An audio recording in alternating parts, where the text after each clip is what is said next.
Hoy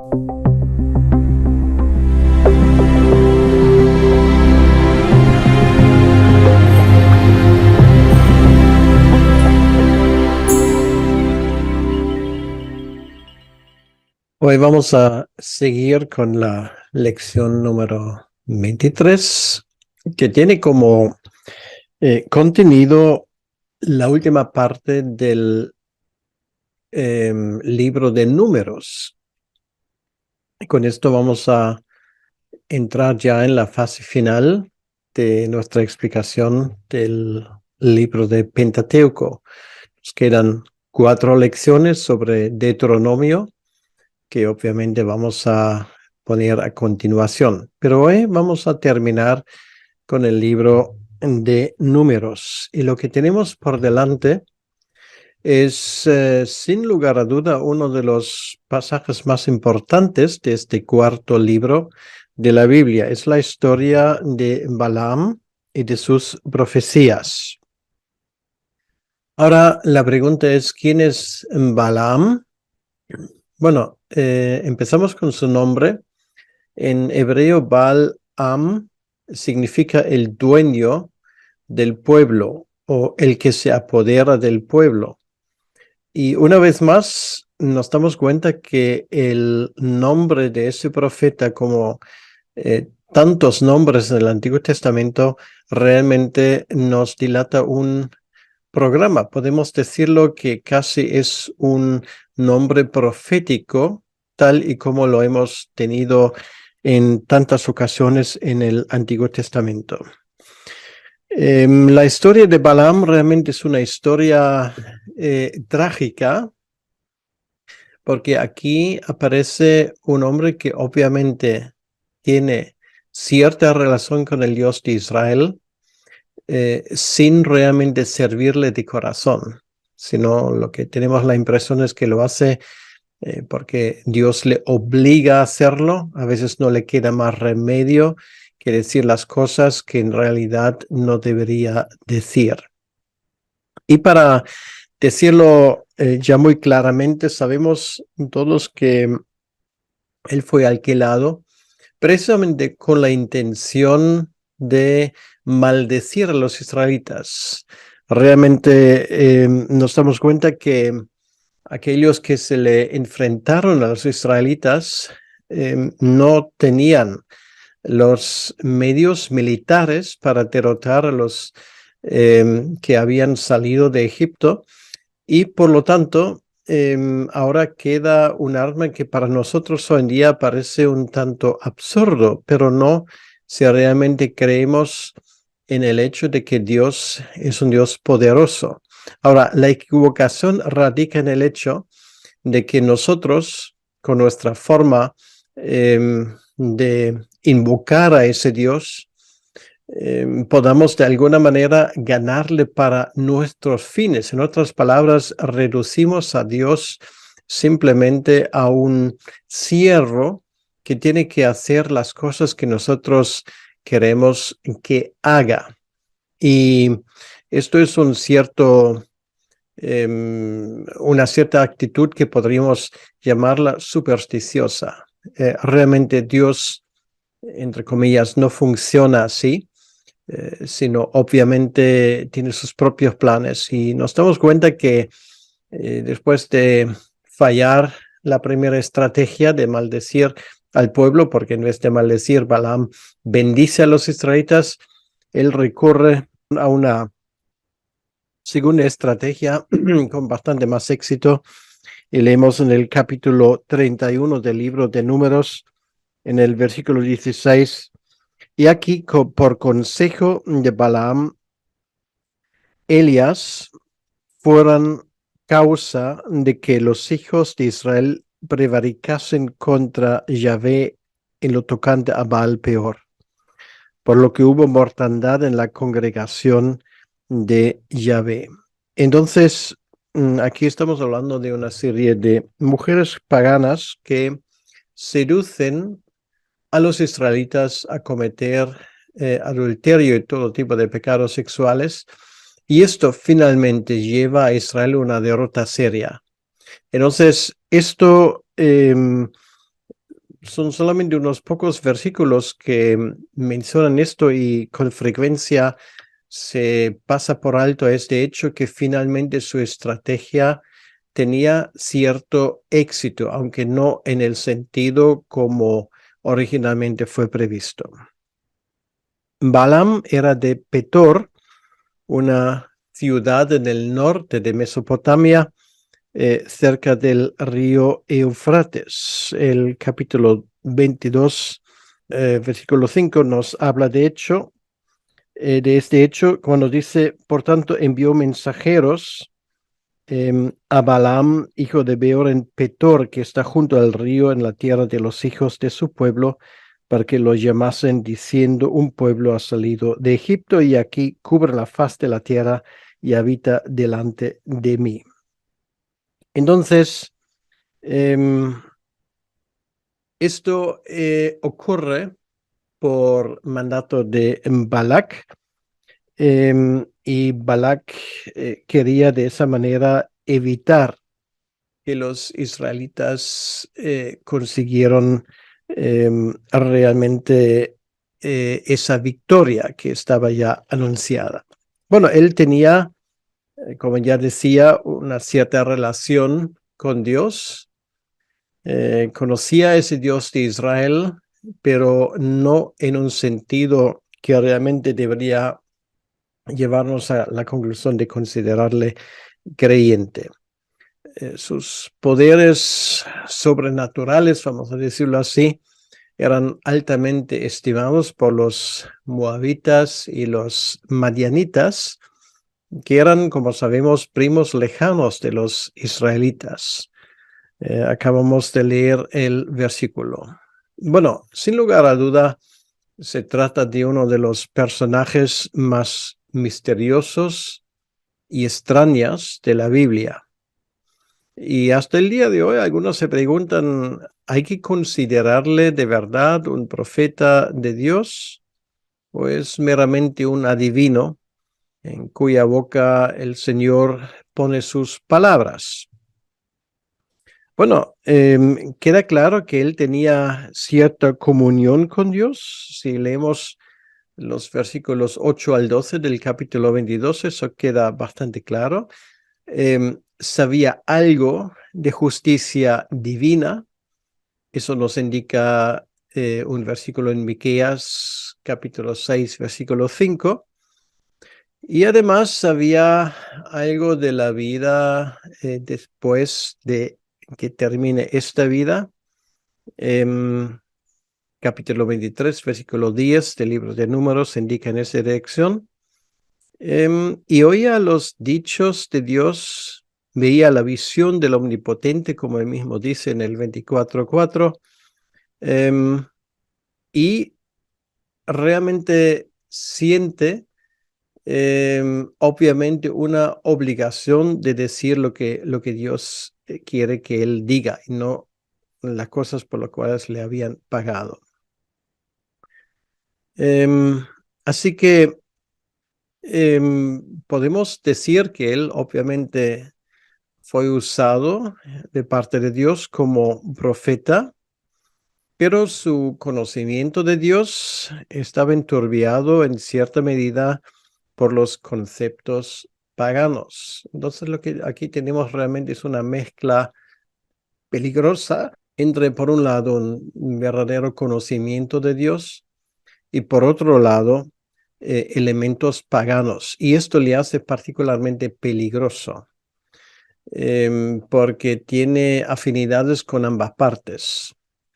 Y esto es la razón porque él sale en el libro de Apocalipsis como aviso realmente, porque gente como Balaam, los que se enseñorean del pueblo también, había en todos los tiempos los que amenazaron de esa manera el pueblo de Dios.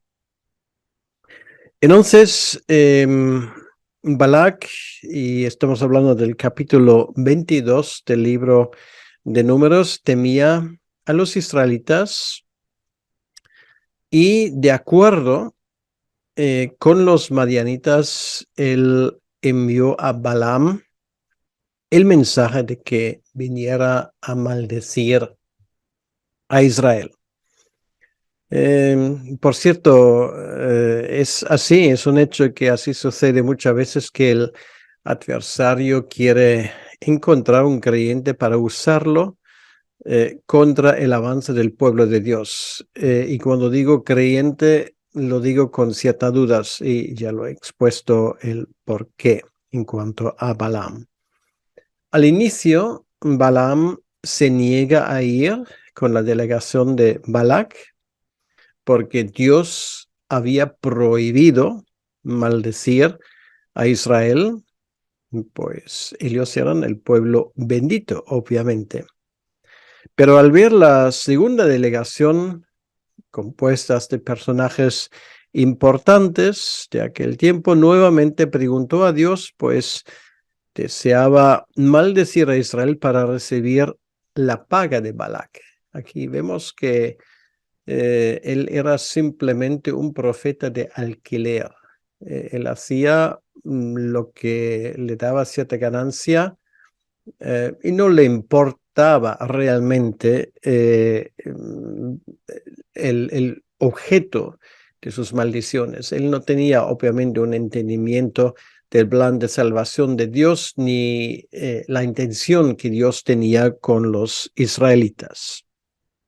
Pero esta vez, y a diferencia de la primera vez, en esta segunda vez Dios le da el permiso para acompañar a los mensajeros del rey, pero con la condición de que él haría lo que el Señor le dijera. Esto era la condición. Entonces se convierte realmente en un agente doble, vamos a decirlo así, y su historia ciertamente tiene tela de una historia de espionaje y contraespionaje. Eso está obviamente en la intención de contarla, porque nos damos cuenta que Dios puede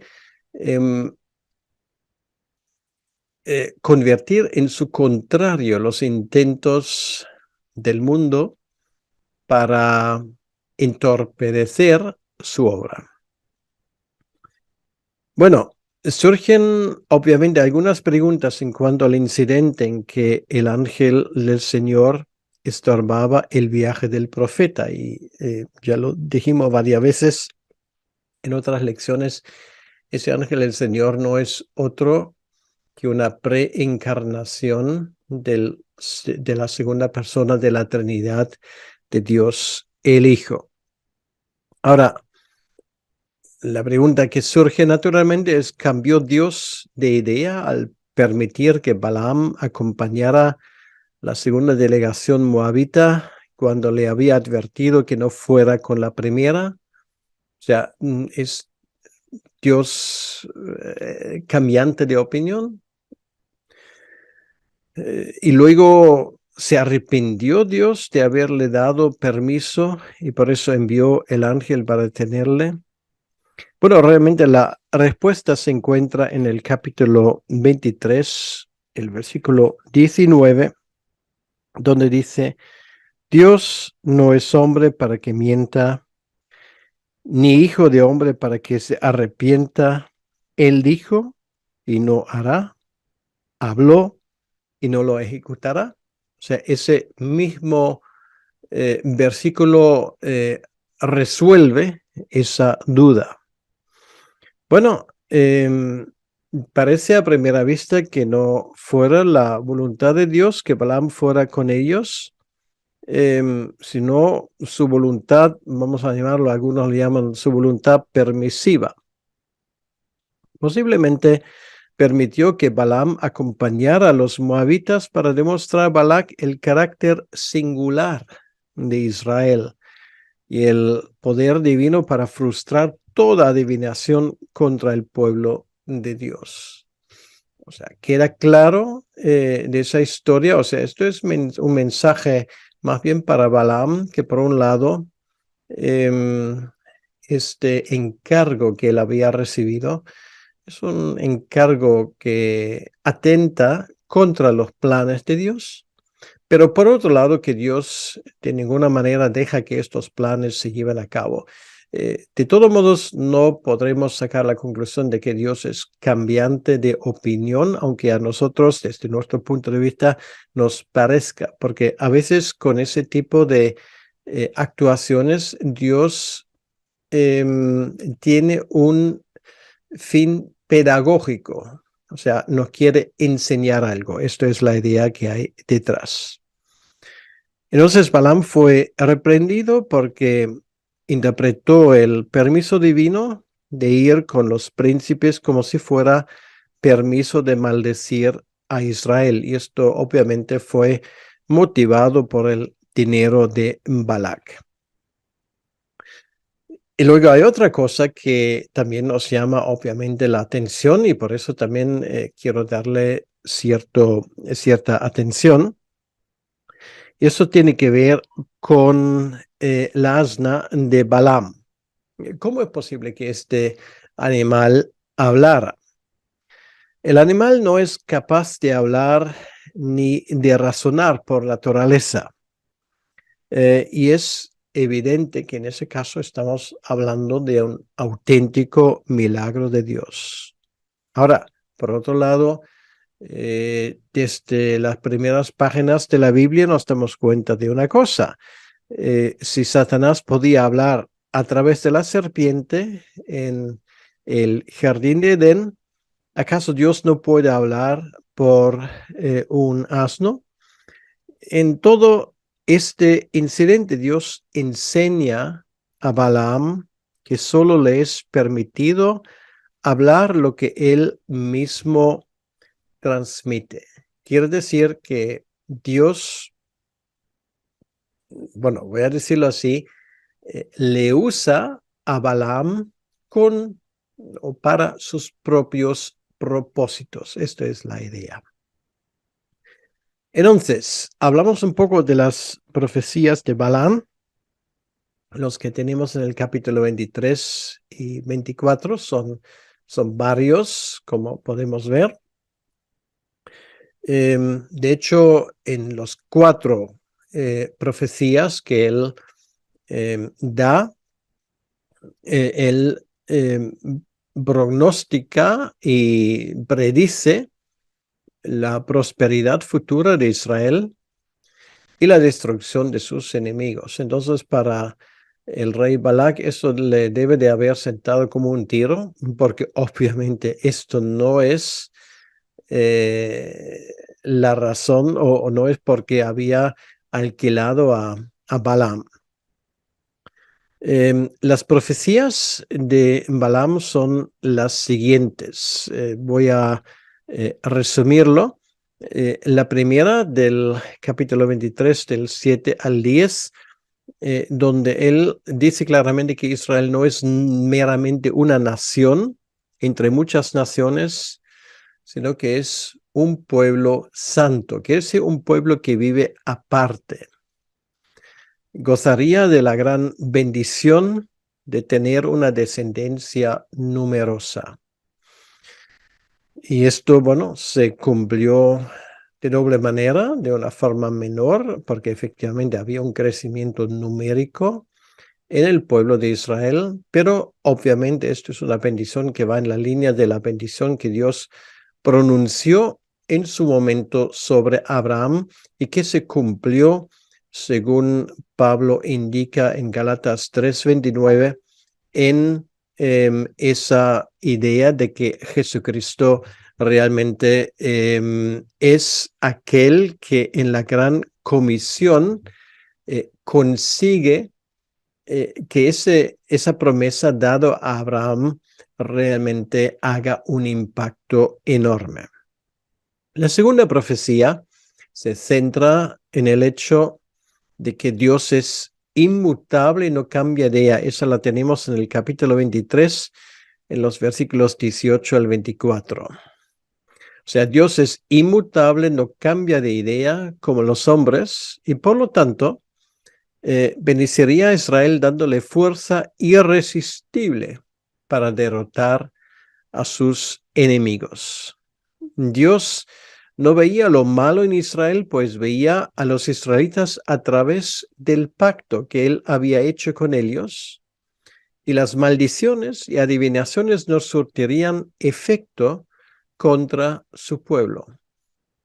Dicho sea de paso, y lo menciono, eso es una de las razones porque creemos firmemente lo que el apóstol Juan expresa al final de su carta, su primera carta en el capítulo 5, donde él dice que el maligno no toca, lo cual quiere decir no puede tocar el pueblo de Dios. Nos maldigan, nos hagan todo tipo de brujerías, etcétera, etcétera. Nosotros realmente pasamos de ello porque Dios protege a los suyos. El tercer discurso lo tenemos en el capítulo 24, los versículos 3 al 9. Allí aprendemos también de forma profética, Balaam anuncia que Israel se extendería ampliamente y obtendría dominio irresistible sobre las naciones enemigas. De nuevo, esto tiene un cumplimiento literal. Esto se cumplió en los reinos de David y Salomón, pero también obviamente quien no piensa en esa palabra de Jesucristo en Mateo 16:18, donde dice que las puertas del Hades no prevalecerían contra ella, hablando de la iglesia. Y luego la última profecía, y en ese sentido la más interesante, como veremos en un momento, es la del capítulo 24, los versículos 15 al 24.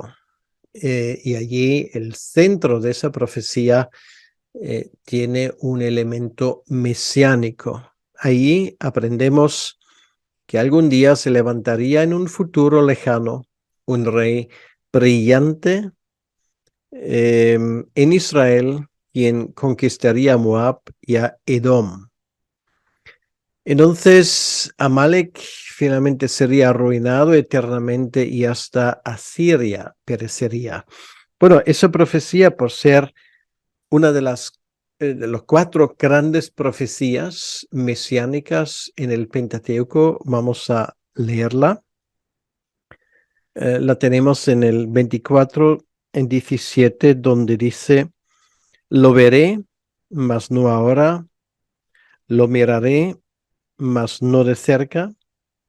Saldrá estrella de Jacob, y se levantará cetro de Israel, y herirá las sienes de Moab, y destruirá a todos los hijos de Set. Entonces, realmente de ahí viene la idea de la estrella de Belén.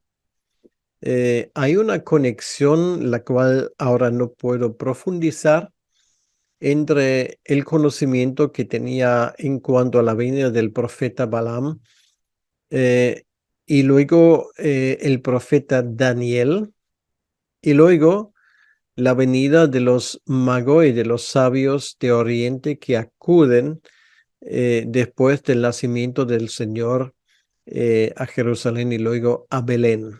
Es un conocimiento que empieza en ese sentido con Balaam, es transmitido de generación en generación a través de Daniel y luego sus sucesores, y que finalmente sirvió a los sabios de Oriente a interpretar las señales que vieron en el firmamento de forma adecuada. Bueno, todo esto tenemos aquí en esta profecía realmente extraordinaria.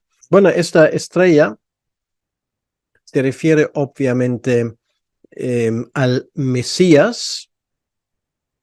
Y una vez más, pues aquí tenemos un cumplimiento inmediato, o más bien inmediato, literal, y otro más bien en el futuro y espiritual.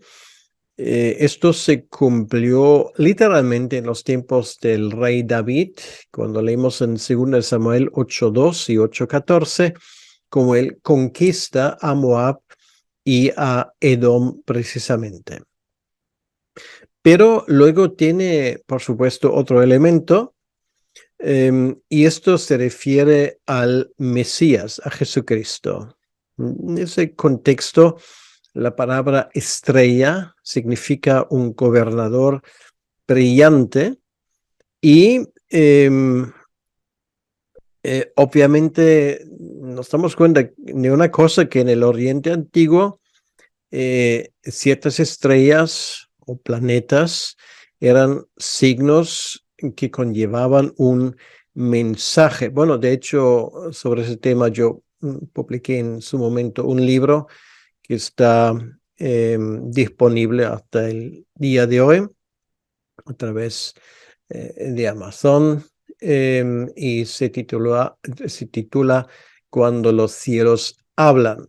Entonces, bueno, el libro se puede conseguir allí, donde entro un poco más en detalles de esa conexión entre Balaam, Daniel y los sabios de Oriente. Entonces, a través de los siglos, la iglesia cristiana ha interpretado la profecía como una profecía mesiánica. Bueno, realmente uno de los 4 que salen en el libro de Pentateuco. La primera es la profecía que sale en el capítulo 3:16 del libro de Génesis, donde se habla proféticamente del plan de salvación de Dios, de la simiente de Eva, que finalmente aplastaría la cabeza de la serpiente. Luego tenemos la segunda en el capítulo 49, versículo 10 de Génesis también, donde se habla del cetro, que no saldría de Judá hasta que no venga Shiloh, el dueño, que es el Mesías. Aquí tenemos la tercera, y la cuarta la tenemos en el libro de Deuteronomio, que vamos a mencionar en su momento, en el capítulo 18, versículo 15 y 18, donde se habla de que otro profeta como yo el Señor levantará, que en la última consecuencia también es una profecía mesiánica. Ahora, la enseñanza de Balaam en el capítulo 25 es muy interesante, porque al fracasar en su intento de dañar a Israel mediante esa maldición que le fue encargada, Balaam recurrió a otra estratagema. Aconsejó a Balac que indujera a los israelitas a participar en las fiestas religiosas de los madianitas y a cometer fornicación. Bueno, ya lo he dicho, lo he mencionado anteriormente. Esto sirve, por ejemplo, en Apocalipsis 2:14, como un aviso, porque ese tipo de estrategia Satanás sigue usándolo hasta el día de hoy. Sabía que Dios juzgaría esa falta de santidad, y así Balaam lograría su propósito malvado, no por maldición, sino por inducirles a cometer esos actos de fornicación. Ahora, la acción enérgica de Finés detuvo la mortandad resultante y consiguió para él y a sus descendientes la promesa de sumo sacerdote. Esto es una lección a tenerlo en cuenta, y el hecho de que Balaam y su estrategia se mencionen también en el último libro del Nuevo Testamento nos demuestra que hay que cuidarse mucho a no caer en las mismas trampas de antaño. O sea, realmente Satanás es muy poco original en sus estrategias y sigue usando las mismas cosas hasta el día de hoy.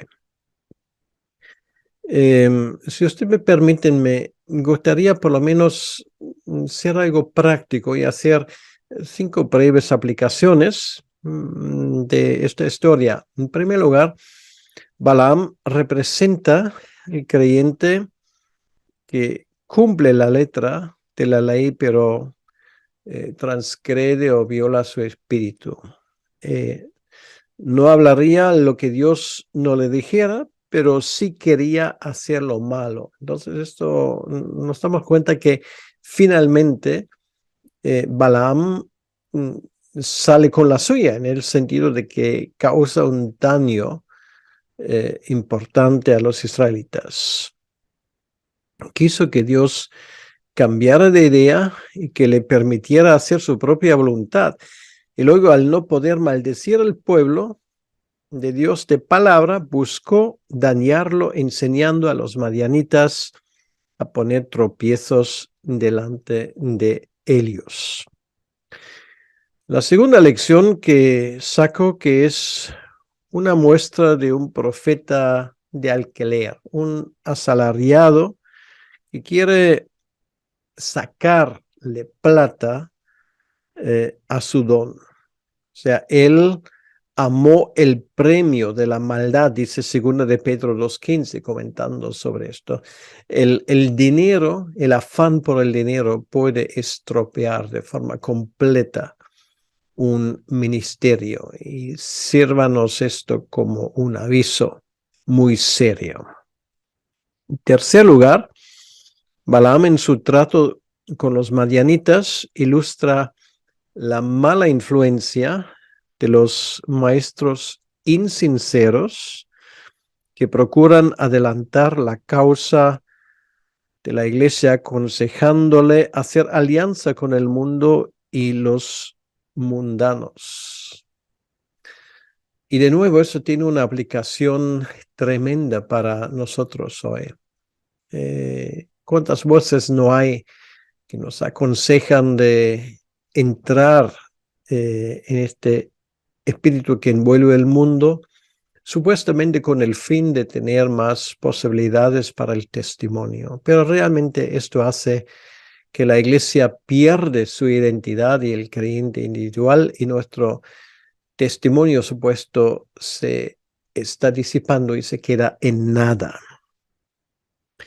En cuarto lugar, la cuarta lección que yo quería salir de este incidente es que este relato de Balaam ilustra cuán vacío es en una persona el conocimiento de Dios si no se está acompañando del sincero deseo de obedecerle a Dios. Balaam deseaba morir la muerte de los rectos, pero no vivir una vida recta.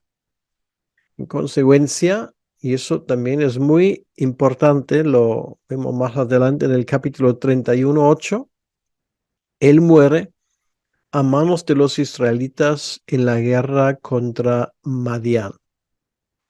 Esto nos cuenta Números 31:8.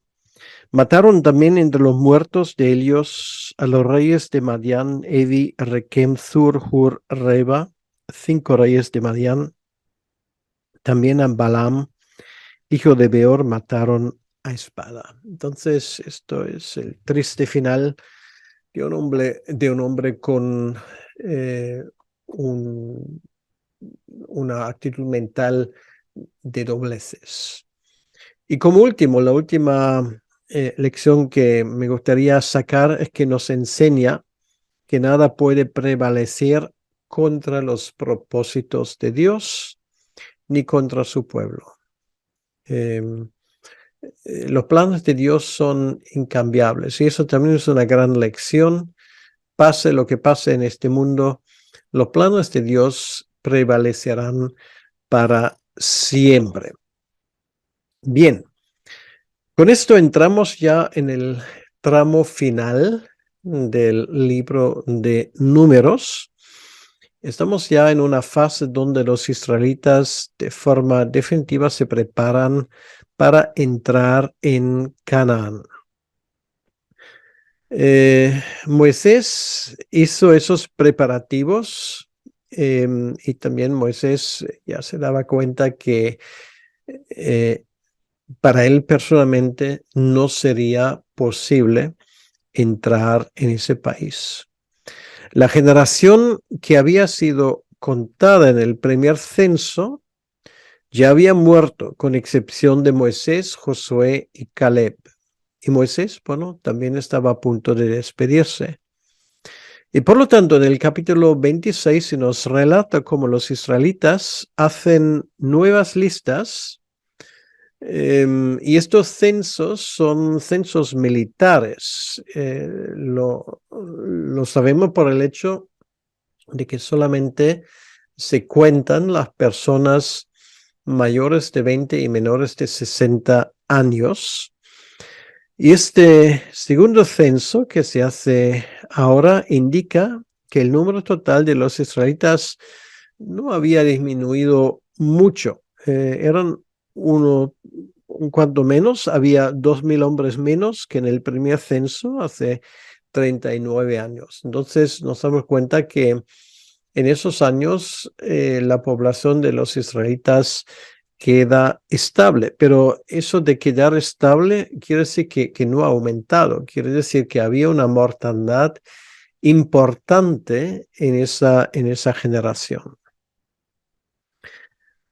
Entonces, esto nos lleva al capítulo 27, a la primera parte, que habla del tema de la herencia, que era un tema muy importante en Israel, porque aquí no solamente estamos hablando de arreglar un asunto civil que en cada sociedad tiene su importancia, el tema de la herencia, sino además queda una cosa patente. Israel no era cualquier pueblo, era el pueblo que finalmente iba a ver nacer al Mesías de entre sus filas, lo cual quiere decir, como había una clara profecía en el capítulo 9, versículo 10 del libro de Génesis, de que él iba a venir de la tribu de Judá, además iba a nacer en Belén, Efratá.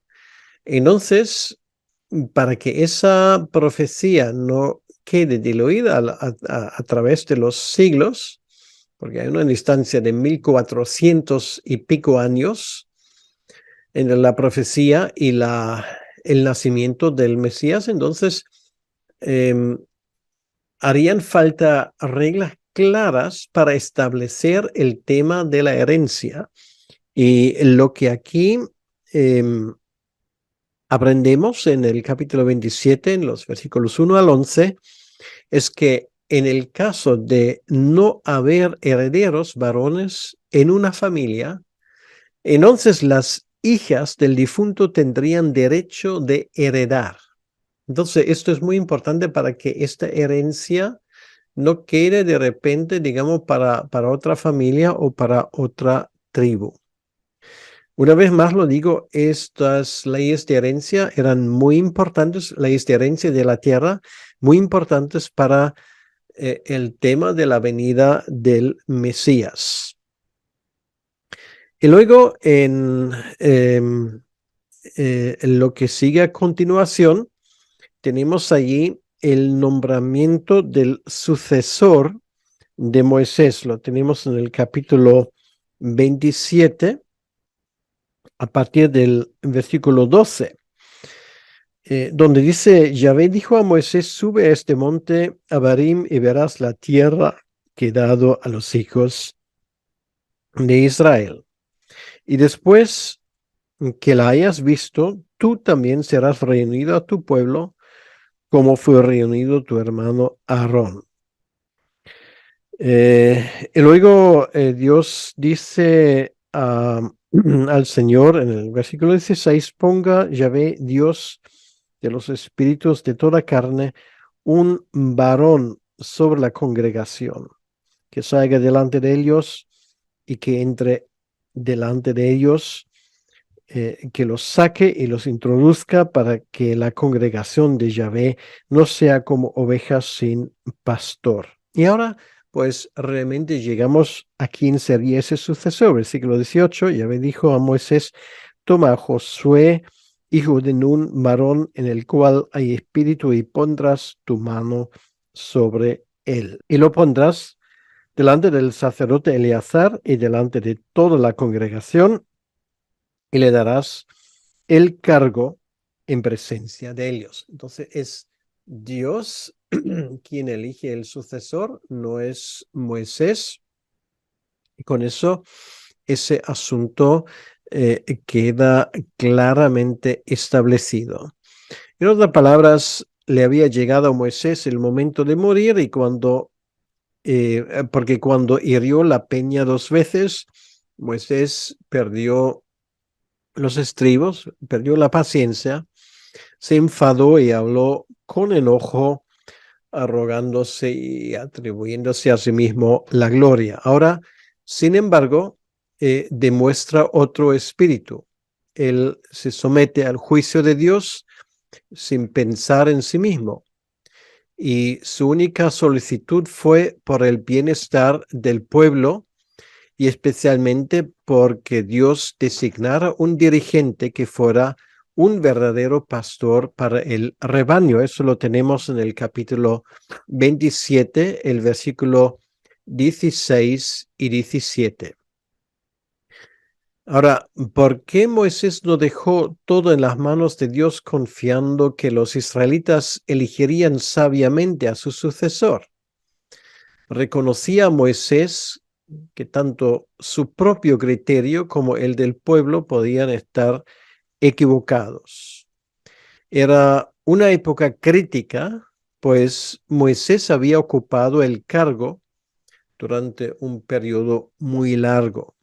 También tenía una tarea muy importante por delante, es decir, la conquista de Canaán. Por cierto, muchos pastores han fallado en este punto, muchos líderes en el reino de Dios, cuando el sucesor no es la persona adecuada para llevar el cargo, la iglesia no prospera y la obra de años puede echarse a perder. Tristemente, esto ha pasado muchas veces. No procuró Moisés instalar a uno de sus hijos, a Gersón o a Eliezer, por ejemplo. No confiaba en su propio razonamiento para estudiar la situación y elegir un hombre, sino que él pidió la dirección de Dios. Pidió que Dios pusiera un varón, como dice aquí, que saliera y entrara delante de la congregación. Es una expresión hebrea que se aplicaba a un hombre capaz de comenzar y terminar con éxito los planes que tenía. Dios designó a Josué varón en el cual hay espíritu. Quiere decir que tiene el Espíritu Santo. Hacía mucho tiempo que Josué había estado con Moisés, ayudándole como su mano derecha. Ahora, asumió su responsabilidad de nuevo. Porque era necesario que Eleazar confirmara la elección del nuevo líder. Bueno, esto fue ordenado para disipar toda duda de que la elección era de Dios. Moisés honró a Josué y reconoció en público que era el dirigente escogido de parte de Dios. Bueno, todo esto lo tenemos en el capítulo 25, un capítulo muy importante en este sentido para el futuro. Y el resto del libro, todavía faltan unos cuantos capítulos, se puede resumir de forma rápida. Realmente nos damos cuenta que en el capítulo 8 tenemos una vez más un resumen de las ofrendas y de las fiestas. Bueno, habían pasado unos cuantos años desde que Dios había hablado y lo que tenemos resumido en el libro de Levítico, y esto es de cierta manera como un resumen de todas estas cosas. Bueno, realmente eso lo tenemos en el capítulo 28 y en el capítulo 29. Y luego el capítulo 30 se dedica al tema de los votos. También muy importante, un tema importante en Israel, cuando se hace un voto, entonces hay que cumplirlas. ¿En qué sentido y bajo qué condiciones? Esto lo estipula el capítulo 30. Bien, luego nos damos cuenta en el capítulo 31, aquí se nos habla de esa guerra contra Madián. Dios mandó a Israel considerar a Madián como enemigo, a destruirlo por completo por la seducción de Baal Peor. Capítulo 31, 16 habla de eso. Asimismo, si permitía a Madián permanecer, habría peligro de que corrompiese a los israelitas nuevamente. Era una guerra santa en este sentido, quiere decir ordenada y mandada por Dios. Ahora, como quien ejecuta una sentencia divina, el ejército iba acompañado del sacerdote y de las trompetas sagradas. Esto era no solamente una guerra, era una misión de parte de Dios. Quiere decir que los israelitas tenían que llevar a cabo un juicio. Tenía el propósito de inculcar en el corazón de los israelitas cuán grave es el pecado de la prevaricación contra su Dios. Esa guerra santa tuvo un lugar importante en los comienzos de la historia de Israel, porque el soberano del pueblo era Dios, y él llevaría a cabo sus propósitos en la historia a pesar de toda oposición. Sería el gran dirigente de los ejércitos de Israel y les entregaría a la victoria.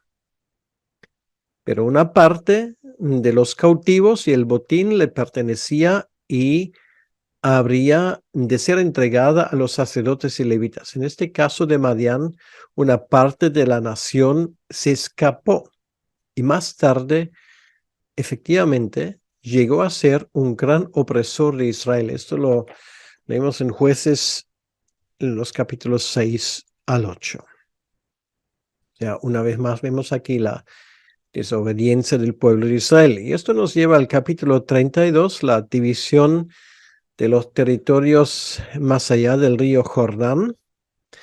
La tierra de Canaán, prometida por Dios a los patriarcas, tenía por límite oriental el río Jordán, pero la derrota de los amorreos había hecho a los israelitas dueños de una buena porción de la Transjordania, que era una tierra rica en pastos. Las tribus de Rubén, Gad y Manasés la pidieron para sí, alegando su gran número de ganado. Aunque Dios les había liberado de Egipto y les había prometido una heredad en Canaán, no estaban dispuestos a dejar la elección de su terreno en las manos divinas. Moisés permitió que Rubén, Gad y la mitad de Manasés tomaran posesión de la Transjordania con la condición de que participasen en la conquista de Canaán. Estos tribus recibieron, los dos tribus y medio recibieron una de las porciones más ricas de esta tierra, pero sus descendientes pagaron un precio muy elevado. Transjordania carecía de fronteras naturales que les ofrecieran la debida protección contra los invasores. Consecuentemente, las otras tribus tuvieron que enviar sus ejércitos muchas veces en los siglos siguientes para defender a los transjordanos de las conquistas extranjeros. Por ejemplo, 1 de Samuel 11, por ejemplo, 1 de Reyes 22, 3. Y esto nos lleva finalmente al fin de este libro de Números, que son mandatos ahora referentes a la ocupación de Canaán. Eso nos lleva del resto del capítulo 33 al capítulo 36. Disipando la pronta entrada de los israelitas en la tierra prometida, Moisés les dio varios mandatos. Les exhortó a expulsar completamente a los cananeos, pues si no, estos les serían por aguijones en sus ojos y espinas en sus costados. Ese aviso lo tenemos varias veces, pero obviamente, infelizmente, los israelitas no lo llevaron a cabo. Moisés nombró a los líderes que estarían encargados del reparto de Canaán, y él mismo este reparto sería por sorteo y en proporción al tamaño de las tribus. Los levitas, por su parte, no recibirían una porción, puesto que habrían de servir a todo Israel. Sin embargo, recibirían 48 ciudades diseminadas por Canaán. Se designaron 3 ciudades para refugio. Alguien que matara a otro sin querer, lo que sería un homicidio fortuito, podría encontrar asilo de esa manera. Los asesinos a conciencia, sin embargo, no serían aceptados en estas ciudades. Habrían de ser ejecutados, pues si la tierra de Yahvé se contaminaba con la sangre, el inocente podría ser únicamente limpiada con la sangre del homicida. Números termina presentando leyes referentes a la heredad de casos en que la mujer se casara con un israelita fuera de la tribu de ella. Una vez más, tiene su importancia con el tema del nacimiento del Mesías, para que no pudiera haber allí ningún tipo de confusión. Por eso, esas leyes de la herencia hay que establecerlas con absoluta exactitud. Para conservar los términos de las tribus, las mujeres herederas del patrimonio paternal no debían casarse fuera de su propia tribu. Así, Números termina con la expectación de entrar pronto en Canaán. Bien, con esto hemos terminado el libro de Números y nos queda un libro por delante, que es el libro de Deuteronomio, el quinto libro del Pentateuco. Como veremos, un libro fascinante que vamos a empezar a estudiar a partir de la próxima lección. Muchas gracias por su atención.